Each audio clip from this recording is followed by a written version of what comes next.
Surat VR mall પાસે બાળક મામા સાથે બાઇક પર પસાર થઈ રહ્યો હતો ત્યારે બાઇક સવાર યુવક ટ્રાફિક સિગ્નલ પર પોલીસને જોઈને ભાગતો હતો। આ દરમિયાન પાછળથી આવતી કારે બાઇક ચાલકને અડફેટે લેતા અકસ્માત સર્જાયો હતો। અકસ્માતમાં બાળકને ગંભીર ઇજાઓ પહોંચતા સારવાર અર્થે હોસ્પિટલ ખસેડાયો હતો। હોસ્પિટલમાં બાળકનું સારવાર બાદ મોત નીપજ્યું હતું। આ સમગ્ર મામલે ઉમરા પોલીસે અકસ્માતનો ગુનો નોંધી વધુ કાર્યવાહી હાથ ધરી છે।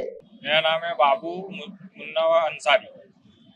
मैं गया था डुम्मस से हम लोग जब आ रहे थे, आते टाइम हमारे को सिग्नल पे में रुका। मेरे को सिग्नल से पुलिस वाले ने बाहर काढ़ा। बाहर काढ़ने के बाद में दो बच्चे पीछे पड़े थे, मैंने उनको बोला उतर जाओ, तो वो गाड़ी पे एक बच्चा बैठे रह गया और मैं गाड़ी भगा लिया। तो पीछे से मारुति वाला मेरे को आके डायरेक्ट ठोक दिया। ठोकने के बाद में मैं अगले छोकरे को उठा के गाड़ी पे ले जाके दवाखाने ले गया। उसकी डेथ हो गई छोकरी। मेरे कल लाइसेंस नहीं था, तो मैं वो हिसाब से मैंने बोला भाई मैं गाड़ी आगे भगा के थोड़ी खड़ी कर दूंगा, फिर वो दो बच्चों को लेके चल जाऊंगा। हॉस्पिटल लेके गए, बच्चे की डेथ हो गई। मांग हम ये चाहते भाई कि चलो मानता हूँ मेरी भी गलती थी उसके अंदर, लेकिन हम ये चाहते कि वो गाड़ी वाला पीछे से ठोका है तो तुम कम से कम उसको भी तो पकड़ो।